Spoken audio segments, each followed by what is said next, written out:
Bismillahirrahmanirrahim. Assalamualaikum warahmatullahi wabarakatuh. Waalaikumsalam warahmatullahi wabarakatuh.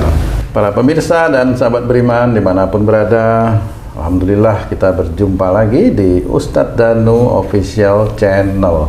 Semoga kita selalu dalam lindungan Allah Subhanahu wa Ta'ala. Amin. Ya Rabbal Alamin. Di video kali ini kita akan ngaji lagi bersama guru kita semua, Pak Ustadz Danu. Assalamualaikum Pak Ustadz. Waalaikumsalam warahmatullahi wabarakatuh. Dan saya juga sudah ditemani oleh dua orang sahabat saya kali ini. Ada Bang Jainuddin. Assalamualaikum Bang Jain. Waalaikumsalam Pak Tung. Ada juga Mas Eko nih. Assalamualaikum Mas Eko. Waalaikumsalam warahmatullahi wabarakatuh. Alhamdulillah. Para pemirsa dan sahabat beriman dimanapun berada, bahasan kami kali ini tentang penyakit di lutut. Ini gini Pak Ustadz, nih teman-teman kan, teman-teman saya nih Pak Ustadz. Udah pada pensiun nih. Umurnya sih nggak terlalu tua ya, tapi ngeluh semua lututnya pada sakit Pak Ustadz. Koplok lututnya gitu. Apa kebanyakan duduk atau dulu waktu masih kerja itu ya kebanyakan ngontrol proyek itu. Itu gimana? Ada hubungan nggak dengan apa namanya perilaku seperti itu Pak Ustadz? Ya, Bismillahirrahmanirrahim. Assalamualaikum warahmatullahi wabarakatuh. Waalaikumsalam warahmatullahi wabarakatuh. Amin ya rabbal alamin. Alhamdulillah, penyakit di lutut atau orang terbiasa mendengarnya itu bahasanya, salah satu bahasanya adalah osteoporosis. Oh, iya. Osteoporosis. Ya. Osteoporosis. Ya, di sini memang tetap insya Allah berhubungan dengan akhlak. Kenapa Allah memberikan penyakit osteoporosis atau umumnya hilangnya cairan di sendi di lutut seperti itu? Karena sudah umur. Kenapa sendi di siku kok enggak? Iya benar. Kenapa sendi di bahu kok enggak? Kok hanya di lutut?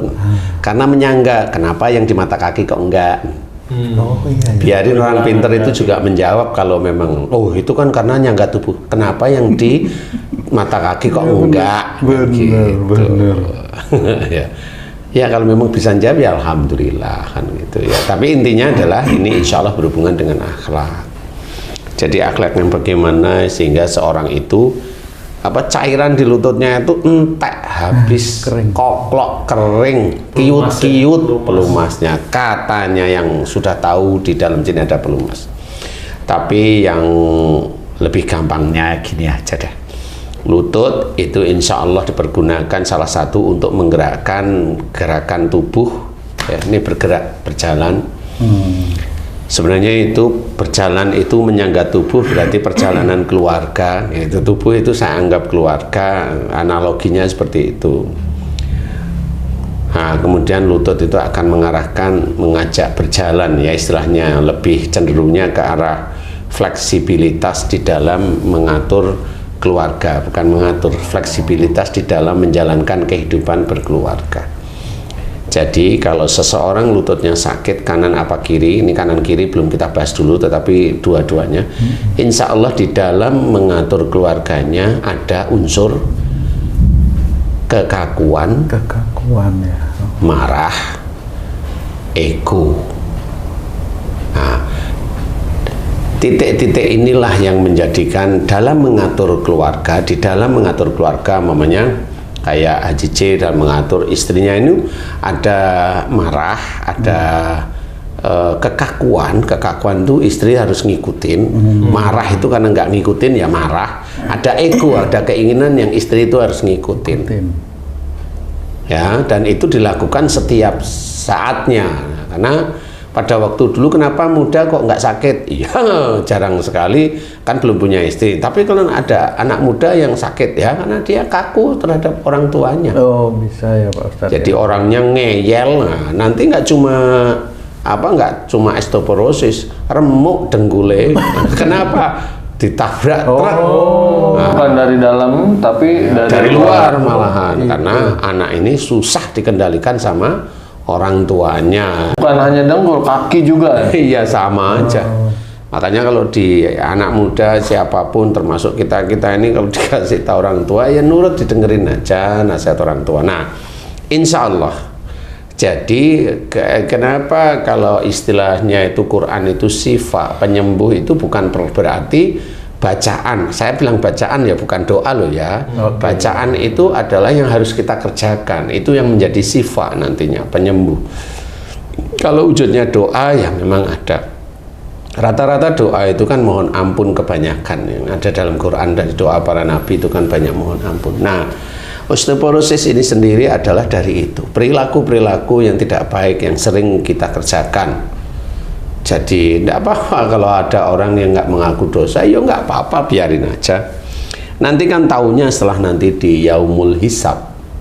Tapi kalau sedini mungkin kita pahami bahwa diri kita, oh iya ya, umpamanya di antara kita seluruh beriman itu paham bahwa saya osteoporosis. Kemudian dari ceramah ini didengerin, oh iya ya, saya termasuk kaku. Kalau menyuruh itu harus ego, kalau nggak nurut jengkel, emosi, dan itu nggak taunya sejak puluhan tahun mamanya. Nah, normal kayak begitu. Nah, inilah yang menjadi tanda bahwa Allah itu memberikan hidayah lewat sakit untuk berpikir sebenarnya. Untuk berpikir, kalau udah ketemu, cari solusinya. Solusinya apa? Kalau di kita ini kan memberikan solusi. Solusinya apa? Ya mohon ampun kepada Allah Ta'ala. Kalau di dalam mengatur rumah tangga ada kekakuan, ada amarah, ada emosi, ada ego, dan sebagainya. Itu aja. Tapi istiqomah ya dalam mohon ampun. Jangan berdoa sekali, nggak yakin kepada Allah Ta'ala, tidak merasa berdoa, ingin sembuh, ya nggak ketemu. Orang itu berdoa jangan menginginkan kesembuhan kalau sakit. Orang itu berdoa fahami dulu kesalahannya. Kalau sudah ngerti kesalahannya, oh iya aku begitu paham, kemudian berdoalah kepada Allah Ta'ala. Nah insya Allah itu akan lebih mudah diijabah oleh Allah Ta'ala. Nah kalau orang yang maunya sembuh ya nggak bisa maunya dia dunia itu sembuh. Lah kan orang sakit maunya sembuh, nanti dulu dong sabar. Kamu itu harus tahu kenapa orang itu dikasih oleh Allah Ta'ala, diizinkan oleh Allah Ta'ala, diuji oleh Allah Ta'ala dengan sakit. Harus tahu dulu. Yang Allah ceritakan dalam Quran yaitu apa saja musibah yang kau terima disebabkan dari buah tanganmu sendiri. Jadi harus difahami bahwa sakit ini dari kesalahanmu. Nah, kamu paham nggak? Kalau seseorang itu paham, mengerti, oh iya ya diterangkan paham, ngerti, dia udah tersenyum saat saya sini, mintalah ampunan kepada Allah Ta'ala. Umpamanya ayat dalam Quran kita disuruh mohon ampun. Nah titik-titik kita sudah paham kesalahan kita, ya kita mohon ampun. Sama seperti seorang yang hobinya nyuri ayam. Lah kan dia ya kalau dia hobinya nyuri ayam kan dia harus fokus mohon ampunnya di bab nyuri ayam. Nah di titik inilah harus memohon ampun kepada Allah Ta'ala, tahu kesalahan, kemudian cepat-cepat memohon ampun kepada Allah Ta'ala, fokus di titik itu. Kalau osteoporosis, fokus di titik itu. Ya Allah, jika saya terkena osteoporosis karena dalam menjalankan kehidupan berkeluarga dengan suamiku, dengan istriku, mamanya, kan gitu, dengan orang tuaku, aku ada emosi, ada amarah, ada kekakuan, ada egois. Jika itu dosa di hadapanmu, ampuni dosa-dosaku ya Allah. Astaghfirullahaladzim. Jadi harus fokus pada titiknya. Nah insya Allah kalau sudah fokus pada titiknya, insya Allah kalau tulus, ikhlas, ibadahnya bagus di hadapan Allah Ta'ala, sholatnya istiqomah baik 5 waktu ditambahkan dengan sunnah-sunnah yang lain, kemudian senantiasa amal solehnya juga banyak, imannya insya Allah kuat, tauhidnya bagus, insya Allah sekali, 2 kali, 3 kali doa insya Allah mulai membaik, insya Allah. Begitulah cara Allah mengingatkan kita agar kita itu kembali ke jalan Allah, agar kita tidak merasa sombong dengan kita diberi kesehatan. Itu kan kadang-kadang manusia sombong ya. Manusia itu sombong dengan kesehatannya. Yang tadi Ustadz bilang dengkulnya sakit itu karena ada kekakuan dalam rumah tangga. Tapi ini dia sakit kakinya karena ini udah kesimpulannya disantet gitu Ustadz. Apakah yang nyantet tahu kalau orang itu kaku di rumahnya atau gimana Ustadz? Enggak. Orang yang nyantet itu insya Allah akan dituntun oleh ilmunya. Ilmunya yang nyantet. Ilmunya yang nyantet, kelemahannya di kaki gitu aja. Oh gitu. Titik lemahnya di situ. Gitu. Nah, lemahnya di situ karena dia memang kelakuannya di rumah tangga kaku gitu. Ini hanya barangkali ya. Jinnya ilmunya itu hanya ngelihat mana yang merah di tubuhnya, itu sasarannya. Udah gitu aja lah paling gampang. Kan gitu. Jadi kalau mamanya haji, mamanya itu maaf nih, ini tetap saya ulang-ulang karena biar orang itu ngerti analoginya. Haji itu mamanya senengnya sama cewek yang kurus mamanya. Nah, kalau lihat cewek yang maaf nih ya, agak gemuk kan nggak mau. Oh, gitu. Maunya yang kurus gitu. Nah, jin ilmu seseorang untuk santet itu ya begitu, lihat fotonya ini atau rambutnya ini, kan jin itu kan ngelacak. Oh, yang merah di dada. Jin itu nggak tahu kesalahan orang itu, dosa itu nggak ngerti. Tapi ada sasarannya di situ. Ada tanda di situ. Nah, tanda itu tetap dari Allah Ta'ala, itu kelemahan manusia. Jadi sehingga pas di titik itu. Jadi kalau dia ada santet di titik itu, di lututnya, ya tinggal tetap aja, tetap mohon ampun di titik itu. Nanti walaupun itu ada santet, nanti mereda sendiri. Oh, jadi doa itu melingkupi atau mencakup seluruh sebab ya? Insya Allah lah, insya Allah di titik itu ya, fokus di titik itu nanti santet itu nggak bereaksi. Cuma ya jangan terus diem, baru 3 kali sembuh terus diem, nah, ya tetap nanti akan bereaksi lagi. Oh, sampai kapan? Kenapa? Sampai kapan? Ya sampai meninggalnya kalau memang sehari-hari. Jadi orang itu sakitnya osteoporosis, berarti perilakunya dalam mengatur rumah tangga, mengatur istri, mengatur suami, mengatur orang tua dan sebagainya. Ini ada kekakuan, ada emosi, ada marah, ada ego, kan begitu. Selama dia masih ada seperti itu, ya di titik itu dia akan sakit.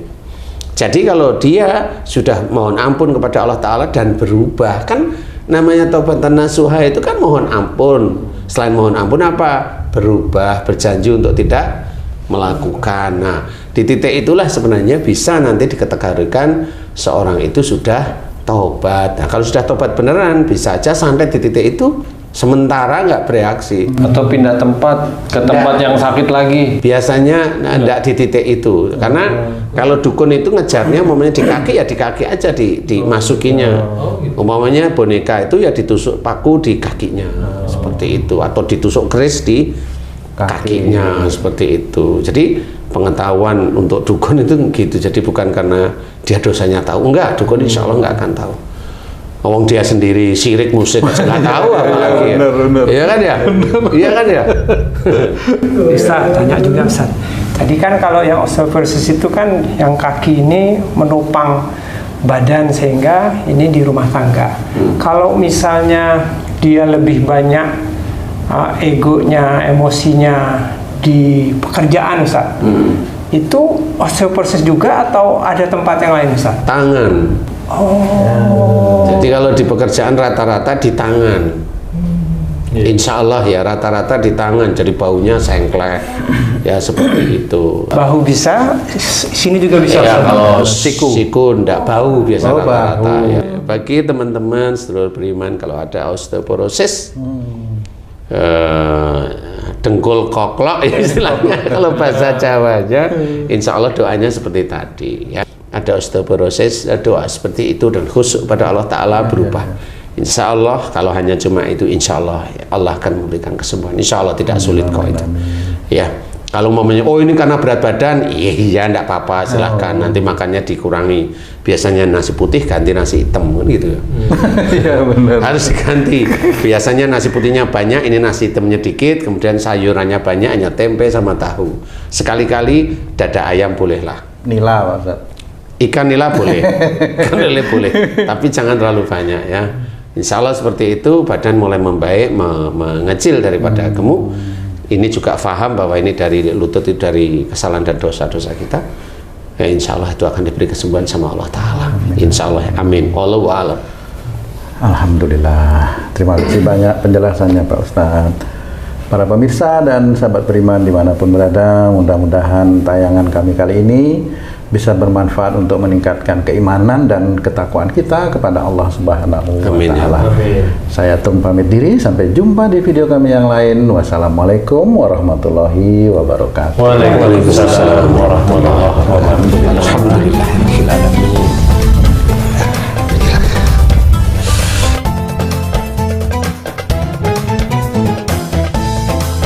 Bismillah.